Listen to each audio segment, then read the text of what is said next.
د الله سبحانه وتعالى خصوصي فضل و کرم دی چې په مونږ باندې په مختلفو اوقاتو کې دا خوشحالي راولي. یو 2 میاشتې مخکې الله سبحانه وتعالى په مونږ باندې وړوکی اختر راوست او اوس نن د غټ اختر ورځ ده.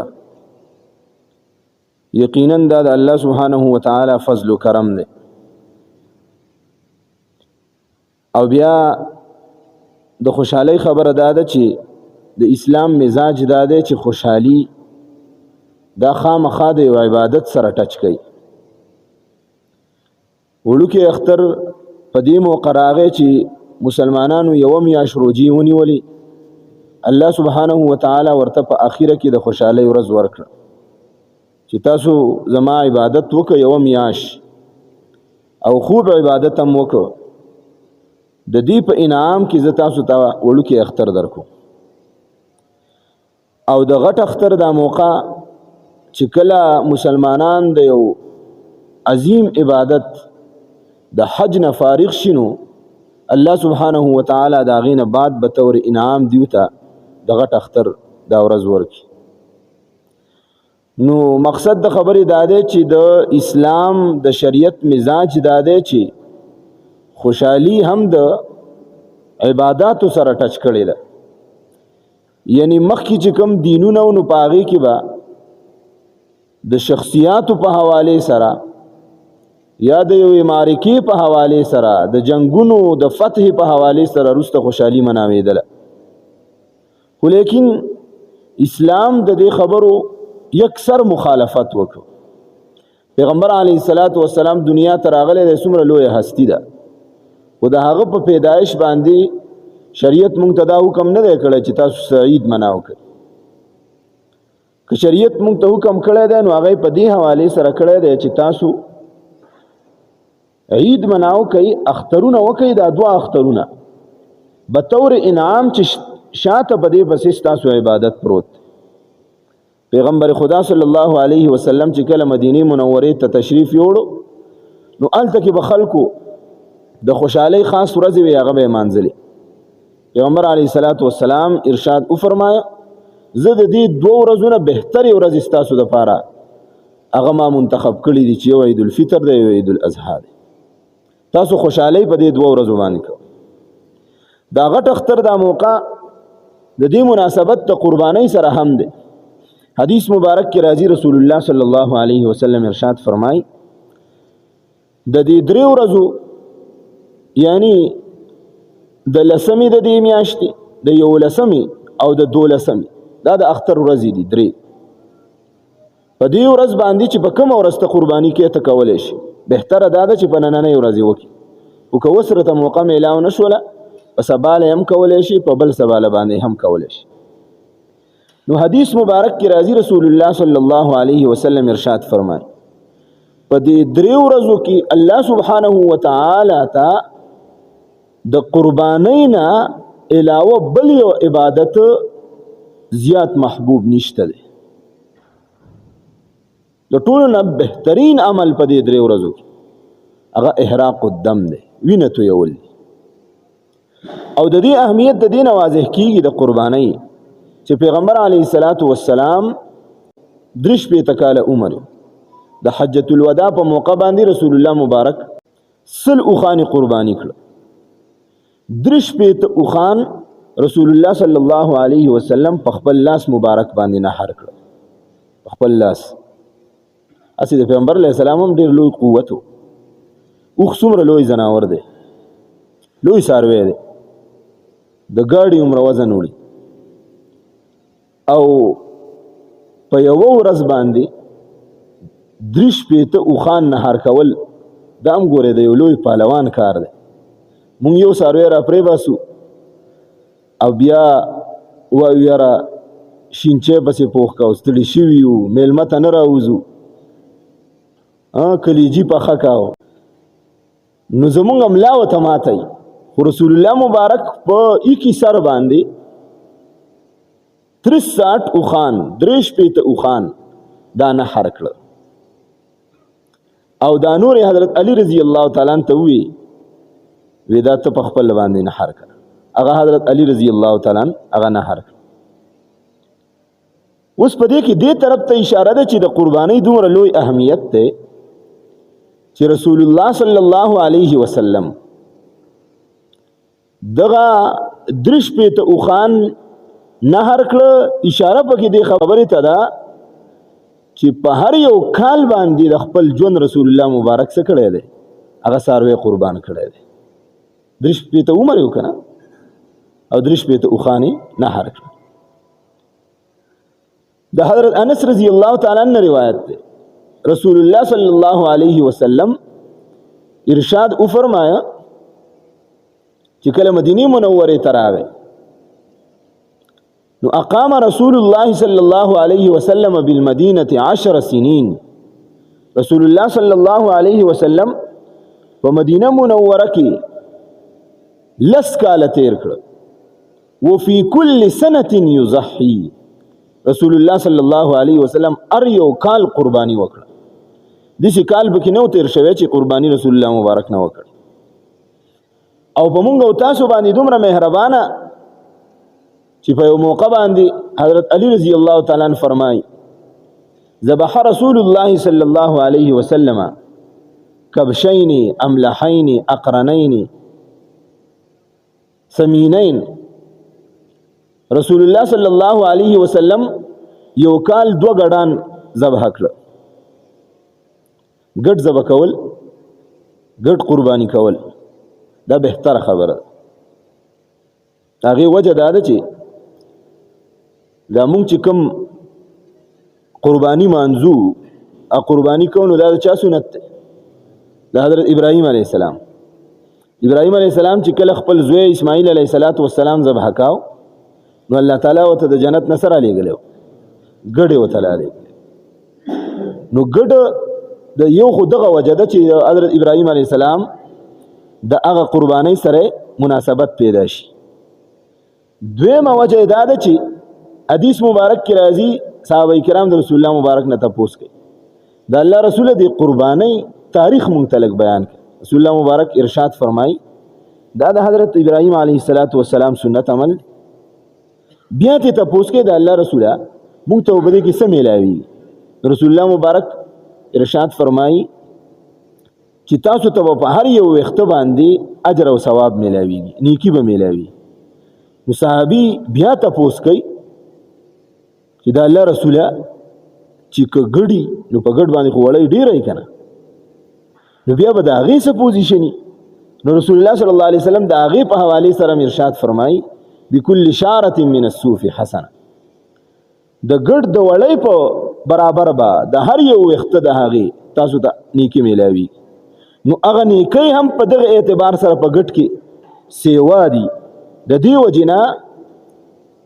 علماء کرام فرمایي څوک د ګډ قرباني کوي نو دا بهتره خبره ده. نور هم تذکرہ په قران مجید کې شته والبدن جعلناها لكم من شعائر الله لكم فيها خير. دلته کې اوس د اوخ تذکرہ شوی ده. د دې نور تذکرہ من بهیمه الانعام هغه زناور چې کور کې تاسو ساتي نو په هغه کې میخ امراله بعض خلک وایي د میخي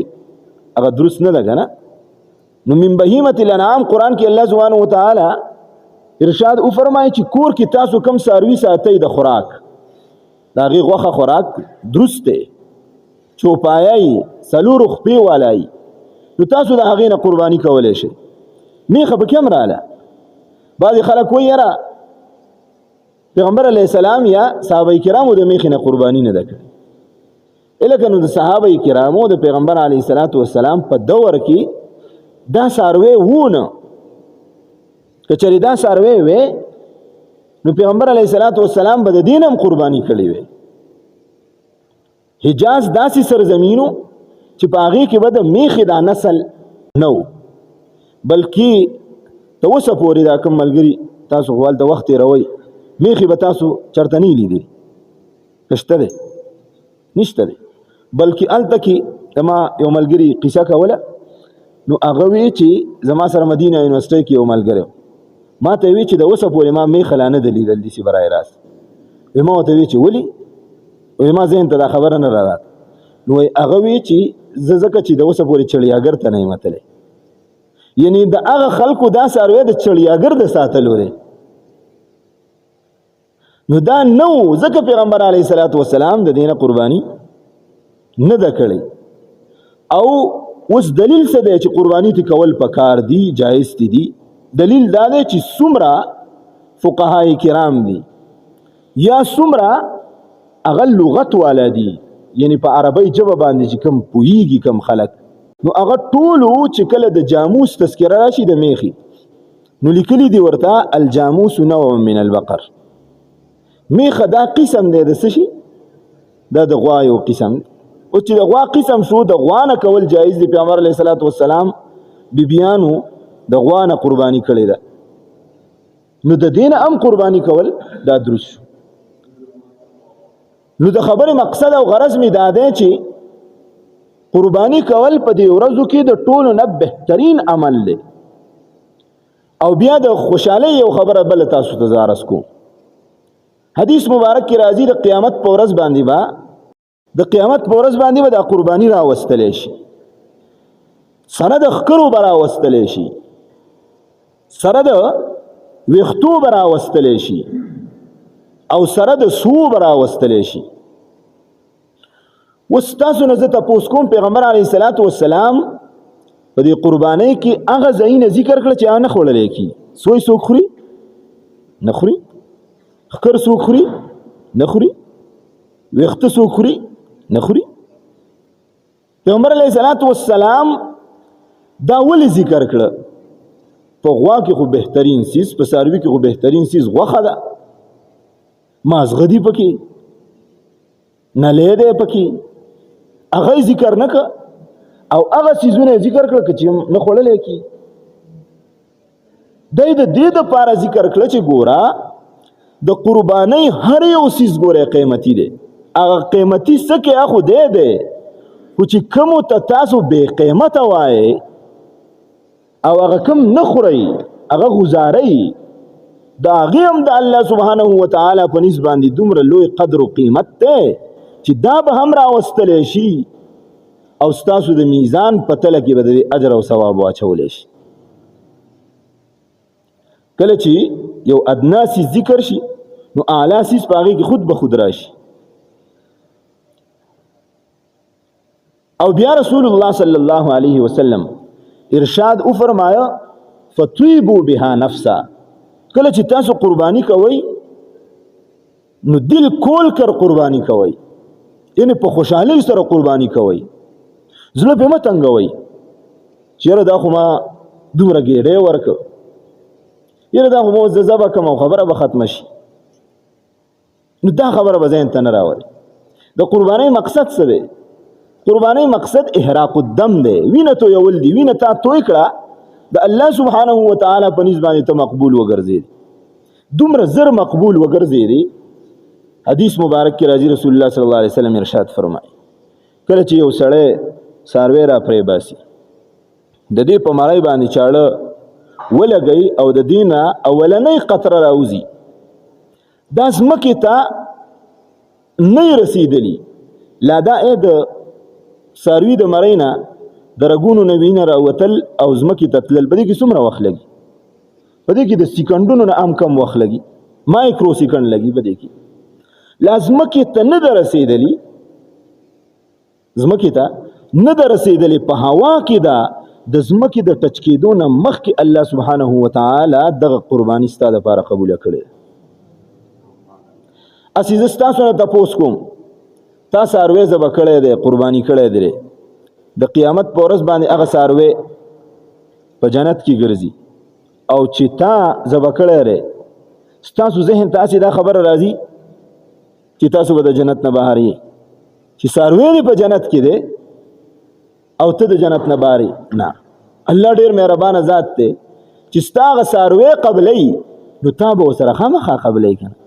د دغه ساروی د وجنا په یو حدیث کې د دې وجنا راځي مخکې د دینه چې پزمکه داله پریوتی نه ده د دینه مخکې الله سبحانه و تعالی د انسان ټول ګناهونه معاف کړي دومره لوی اجر او ثواب الله سبحانه و تعالی ما تعالی راکړي خو څه پکار دی؟ اخلاص پکار دی. په قربانۍ کې د ټولو نه لوی څیز څه دی؟ دا اخلاص. الله سبحانه وتعالی ارشاد ولې وفرمایه زمونږ د مشرکینو په قربانۍ کې څه فرق و؟ د هغې قرباني دا وه چې څاروی به یې ذبح کړو، وینه به یې راواغېستله، د کعبې په دیوالونو باندې به یې راښکودله، او چې کومه غوښه به یې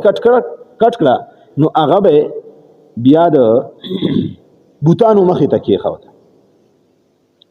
وی به وی دا برکتی هم شي او دا بوتانی زمونږ دپاره قبوله کړي. الله سبحانه وتعالی په لنډو الفاظو کې یکسر د هغې وا نظریه رد کړه. لن ینال الله لحومها ولا دماؤها ولكن يناله التقوى منكم. الله تعالی ته ګوره یاد ساته ستاسو د دې غوښو هیڅ قسمه څه ضرورت نشته دی، دا الله ته نه رسیږي.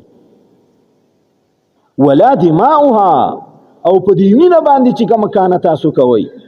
دا وینه هم الله تعالی ته نه رسیږي. که الله تعالی ته رسیږي او مقصود دی ستاسو نه، ولکن یناله التقوى منکم، ستاسو په زړه کې چې کومه یره د الله پرته ده هغه الله سبحانه وتعالی ته رسیږي. زمونږ بعضې مسلمانان وروڼه په دې کم فهمۍ کې مبتلا شي چېرې دا خو څاروي ذبح کول دي، دا خو وینې تویول دي، او دا دومره روپۍ خرچې په یو کور کې په لکونو، که چېرې دا د کور ګاونډي له ورکړی شي، غریب فقیر له ورکړی شي، د چا واده پې وکړی شي، د چا اپریشن پې وکړی شي، نو د هغه به په کار راشي. غوښې خو مونږ هسې هم خورو. دا ذهن ته یو خبره راشي، په دې باندې رفاهي کارونه وکړی شي، دا روپۍ په مسجد کې ولګولی شي، مسجد داسې پروت دی. نو الله سبحانه وتعالی د دغې نظریې د رد دپاره چې یاد ساته ګورې د اسلام قانون او مزاج دا دی چې کله یو حکم راغی په هغې کې به ته اسرار او رموز فلسفې نه لټې. دا بېشکه خبره ده چې د هر یو حکم د شریعت خپل یو راز موجود. امام شاه ولی الله رحمت الله علیه وی خو د بعضې اسرارو او د رموزو د حکمتونو مونږ ته پته ای او د بعضې نه. الله سبحانه وتعالی اوس ستا ذهن ته د څاروي قرباني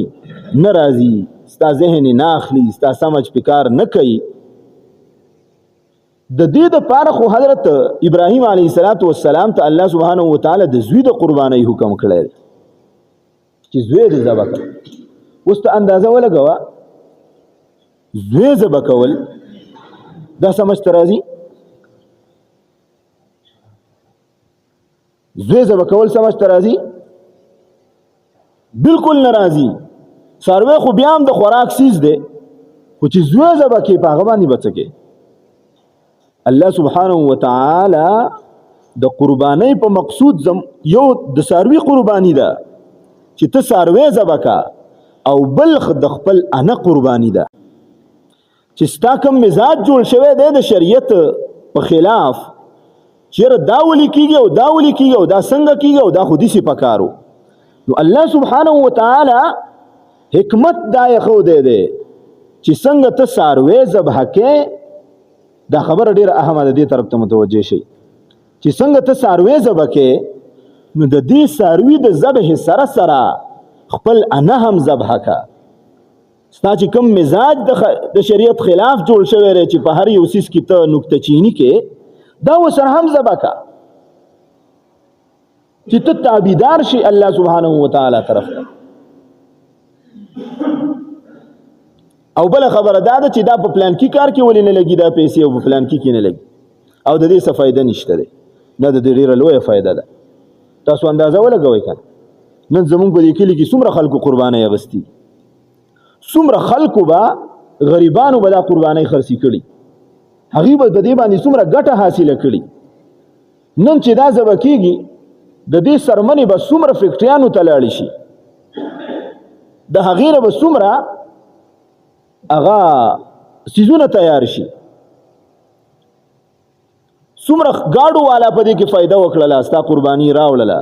یا ستا قرباني منډۍ ته د خرڅولو دپاره ویوړله، منډۍ والا څومره فایده په دې کې حاصله کړله. دغه پیسې چې د هغه لاس ته رالي په دې باندې مزید هغه څومره کارونه کوي، دا د غریب فایده نه ده؟ په دې کې څومره غریبانانو ته نفع میلاو شوله. لہذا د خبرې مقصد او غرض دا دی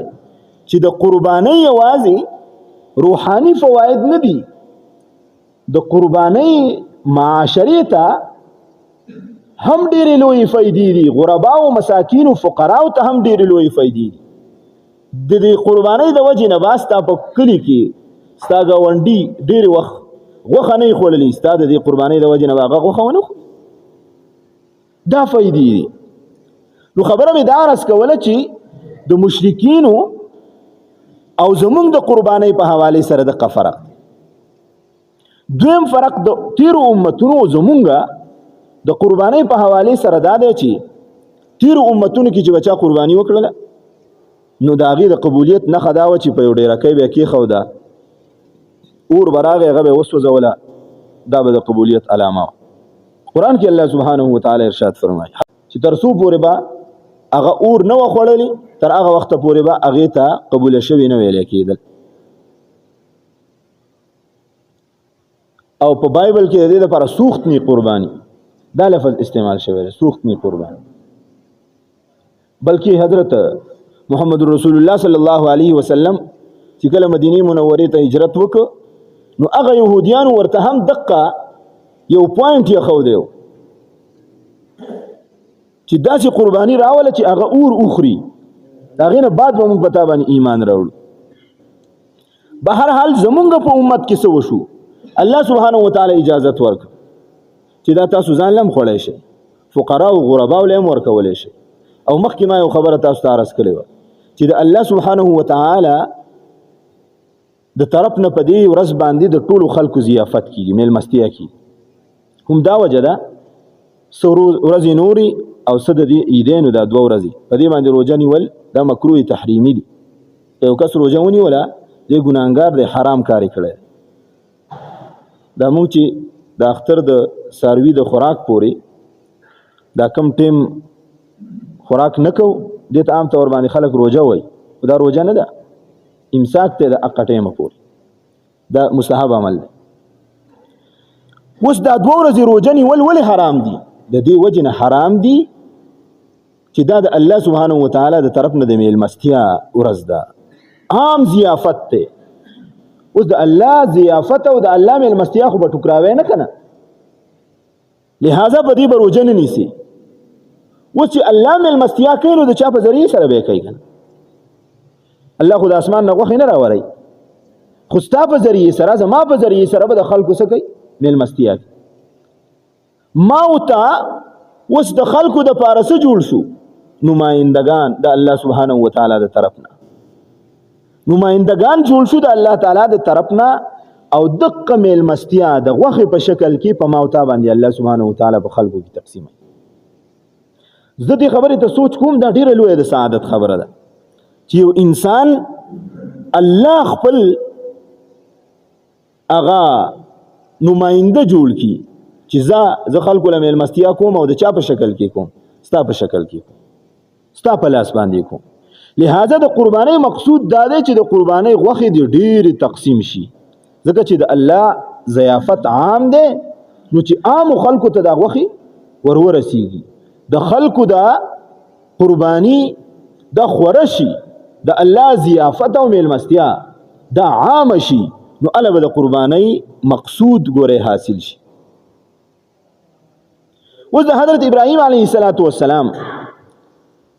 په دې دومره قربانۍ کې قرآن کې الله سبحانه وتعالی د هیڅ یو پیغمبر په حوالې سره د تیرو امتونو دا نه دی ویل په کار دا چې رول ماډل هغه جوړ کړي سوا د حضرت ابراهیم علیه السلام. د ابراهیم علیه السلام متعلق الله سبحانه وتعالی ارشاد فرمایي چې د هغه په ژوند کې ستاسو د پاره یو بهترینه نمونه ده. د هغه د ژوند متعلق ولې وایي؟ یو خو د قربانۍ د عمل، دویم دا ده چې د ابراهیم علیه السلام قصه خو هر چاله ورځي چې اسماعیل علیه السلام بوته او ذبح کړ. خو اوس د دې مقاصد څه دي؟ هغه مقاصد د تاسو ته خلاصه کې بیانوم. اولنی مقصد د حضرت ابراهیم علیه السلام د قصې نه موږ ته دا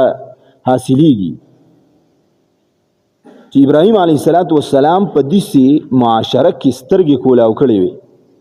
چې بهر خلک څه کې په کور کې داسې افراد موجود چې هغه به بوتان جوړول او خرڅول به خپل عبادت سکے بوتان به جوړول او خرڅول دومره په سختو کې یو فطری تور باندې حضرت ابراهیم علیه السلام دا شی ناګواره ک چې دا خو الہ نشي جوړې دی پستورو کې نظر وکړو د ستورو عبادت پکې ده د زناورو عبادت پکې ده د اور عبادت پکې ده د نور عبادت پکې ده ابراهیم علیه السلام فطری طور باندې فکر سوچ وکړو ذهن ته دا خبر راتلا چې دا خو یو وختي غوندې سيزونه دي دا خدایان نشي جوړې دي او هغه کور هم پرې خو پلار ته مینت وکړو پلار خبره ونه منودله هغه هر سره پرې خو د کور نه اوت اولنې سبق ما او تا ته دا حاصلېږي چې د توحید باری تعالی د غلوی عقیده بګوره خپل دماغ او زړه ته ورکوځي اله به تا ته کامیابی حاصلېږي ابراهیم علیه السلام ماحول نه دی سازگار برابر نه دی خو په دغه سختو حالاتو کې حضرت ابراهیم علیه السلام د توحید عظیمه عقیده په خپل ذهن کې ساتلې ده خپل عقیده جوړه کړې یو عبرت ده دویم عبرت ده سریږي چې کله ته یو کار داسې کوي چې په معاشره کې هغه کار څوک نه کوي او ته وایې چې دا حق او سچ کار دی نو دا څه ضروري نه ده چې تا ته د خلک هارونه در واچوي ستا خلک ته خوش آمد وکړي نه پتا باندې به قسمه تکالیف راځي مصیبتونه به راځي ازمایښتونه او امتحانات به راځي ته به څه کې ته به د الله سبحانه وتعالی هغه قانون هغه په مضبوطیا سره نیسي ابراهیم علیه السلام د توحید باری تعالی आवाज اوچت ک څومره لوی امتحانات په حضرت ابراهیم علیه السلام باندې راځي په اور کې واچولې شو د کور نه وشړلې شو خو عقیده د توحید پرې نه خودله د دویمه خبره دا ده چې ته نیک کار کوې نو څه ضروري نه ده چې خامخا به ستا قدر او عزت خلک کوي یو موقع به راځي الله تعالی به ته خپل یو اوچت منصب ته به تا رسوي خو لیکن په ابتدا کې به په تا باندې حالات راځي دویم سبق د هغه د زندګۍ نه موږ ته دا حاصلېږي چې حضرت ابراهیم علیه السلام د ازمایښتونو سره ژوند تیر کړی دی الله سبحانه وتعالی ورته چې څه حکم کړی دی سر بچی شمی تسلیم کړی دی سر یې ښکته کړی دی بالکل رضا ستا په قضا باندې رضا حضرت ابراهیم علیه السلام د عراق څومره سرسبز و شاداب ملک دی بهترین ملک دی د پلار نیکه ملک دی خوږ ملک دی د هغې نه وځي الله سبحانه وتعالی ورته حکم کوي وځه هجرت وکلاړ شه په لاره کې څومره تکلیف راځي په مصر کې باچا وسره څه کوي کور والا ته ایساروي هغه لوی امتحان ته ګوره بیا ورته حضرت هاجره سلام الله علیها هغه ورته ورکوي به طور تحفه آزاده زنانه ده وینځه نه ده حضرت ابراهیم علیه السلام ژوند د امتحاناتو نه ډک دی او هغه د ځان سره بوزي شام ته رسیږي بیا ورته حکم کوي تاسو د مکی هغه دشتو ته لاړ شئ بیابان ته لاړ شئ اوس د حضرت ابراهیم علیه السلام بچی نو سوال به کاو مینت زاری به رب ته کوله اے الله تعالی ما ته پاکیزه بچی راکې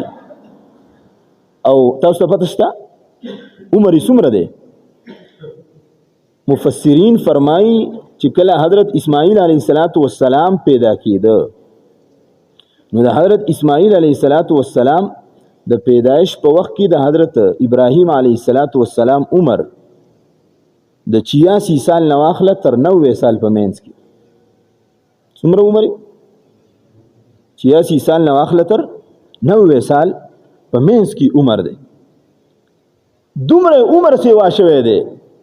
په دغه وخت کې ورته الله تعالی دعا قبلې زوی پیدا کی دا به څومره محبوبي بیا ورته الله سبحانه وتعالی وای دا په دغه دشت او بیابان کې پرېږده ینګ جینۍ حضرت هاجره سلام الله علیها او خپل معصوم بچي چې هغه اوس پي خوري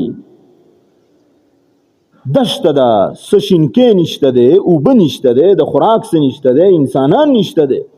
وای دغه ځای کې پرېږده کور والا ورته اواز کوي ته چېرته روانې په دې بیابان کې مونږ چاته پرېږدی حضرت ابراهیم علیه السلام ته حکم دا و چې څه به نه وی واپس ابراهیم علیه السلام راځي وای الله راته حکم کړی دی وی آو زه چې الله حکم کړی دی هاجره رضی الله تعالی عنها ورته وایي ټیک ده دغه امتحان راځي بیا چې کله د عمر ته رسیږي څومره عمر دی محدثین فرمایي په مشکله باندې 12 کاله عمر د حضرت اسماعیل علیه السلام اوس حساب ولګوئ د 90 سال نه 12 کاله عمر تیر شوی دی د حضرت ابراهیم علیه السلام چې حکم ورته الله کوي چې خپل زوی دی ذبح کا د ابراهیم علیه السلام عمر څومره شو 103 102 سال تاسو ماته وایي چې د 103 102 سال ضعیف کمزور هغه په خپل نیازبین زوی پسې چاړه راخلي د هغه لاس به څومره رپېده خو د الله سبحانه وتعالی د حکم تعمیل وکاو داسې نه وي چې خوب یې ولیده چې الله تعالی زه خو دا خو ما ډېر په ګرانه باندې غوښتی دی تعالی له راکه اوس به داسې زه به کومه او په دې کې وجه څه ده نه چې خوب یې ولیده الله سبحانه وتعالی تابعدار شو باس چې څه ساده طرف نه دي حق به زه فالو کوم اوس دوی ورته الله سبحانه وتعالی هم شاندار ورکړی دی خبره اصل کې مقصودی دا ده چې پلار خو تابعدار دی خو زوی هم تابعدار دی په دې کې زما د نوجوان دپاره عبرت دی چې ګوره زمونږ په عامه معاشره کې خو چې پلار دا بوډا شي نو زوی پرېږدي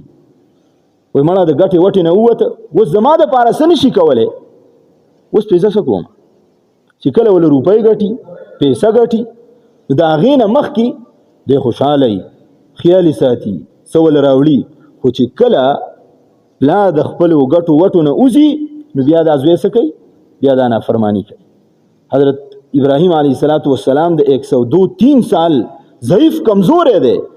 خو زوی خبره مني چې پلار ته څه وې زه به هغه منم